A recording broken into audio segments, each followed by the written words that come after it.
तर दोस्तांनो, शेरड ऐकली बघा एकदाच. काय सांगायचं तुम्हाला, शेरड ऐकताना सुद्धा भाव आडवा येतोयच. काय करायचं? आईने सांभाळलेली शेरड होती, पण मला त्यानं मोकळ्या कपडावर बाहेर ठेवलं. आणि शेळ्या ऐकायच्या वक्ताला मी पैसे देतो म्हणतो. तुझं पैसे घेऊन काय करू? तुला का तुझ्या मार्गाने चालला, मी माझ्या मार्गाने चालला होता. आता शेरड त्यानं निम्मी घेतली ती, म्हणजे एक मोठं लाट बोकाड 20,000चं आणि एक शिळी गेलेली आहे आणि दुसरी मोठी शिळी आहे. अशी जवळजवळ त्या शेरडाचे 40,000 रुपये होते. म्हणजे त्यानं शेरड ठेवून घेतली ती देशाची. म्हणजे कितीही नाटकं असती. मला बघा आता डोक्याला मला वैताग आलाय सकाळी. आईची कष्टानं कमवलेली शेरड मला ह्या निल्यामुळे विकावं लागलं. तर माझी सुद्धा बघा ऑर्डर मी पॅक करून ठेवली. बघा सुनील गायकवाड, हे बघा गांधीमम कुच, म्हणजे हे राजस्थान, हे जे मधनं ऑर्डर आले गुजरातमधनं.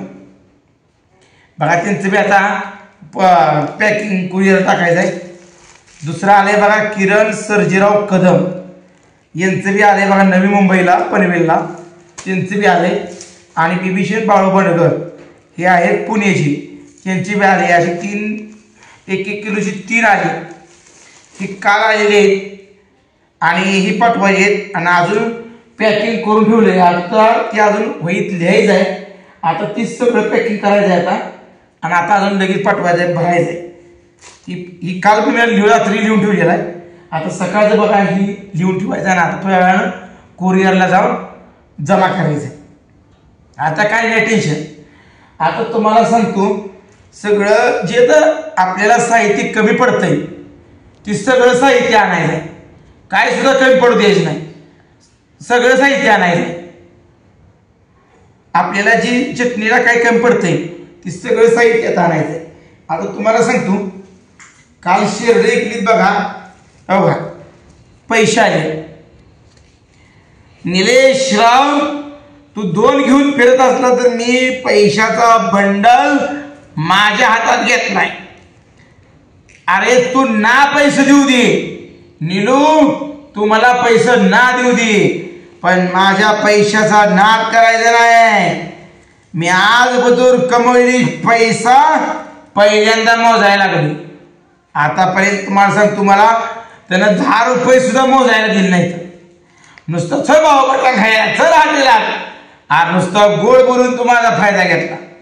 आणि तुला वाटत असेल की तुला पैसे किती दिवस पुरायत. आपलं कामच तसं आहे. तू माझं पैसे खाल्लं, किती जरी खाल्लं, मला कमी पडत नाही, कमीच पडणार नाही. त्याला काय वाटतंय मी लय ही झालो. अरे तू तुझ्या घरचा, आता तुला काय वाटतं तू मी शेरड माझी घेतली नाही हिसकावून? अरे घे, यापर्यंत मला पुन्हा निम्मे पैसे कमी दिले दिशा याचे कट करून. अरे माझे तुझा खाडवा तू टाकलं, मला जे राखणं होईना म्हणून मी इकून टाकला.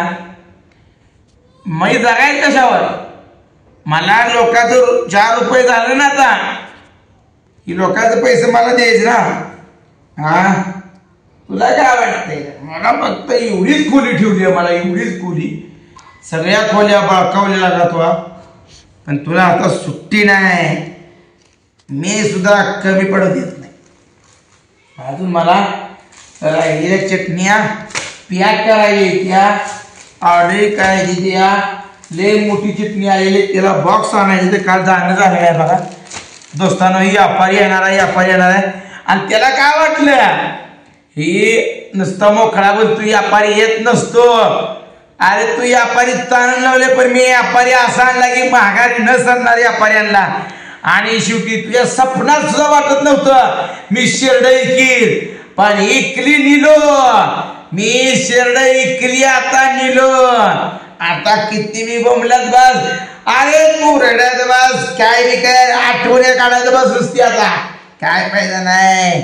लगा तू माझा हाल केलं नसतं तर मी शेरड ऐकतच नव्हतं दोस्तांनो.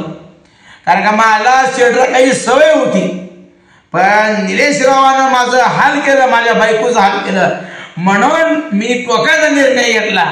जे सपनात वाटत नव्हतं ते मी सध्या करून दाखवलं. मी करणार म्हणजे करणार. किती दिवस मी गप बसू.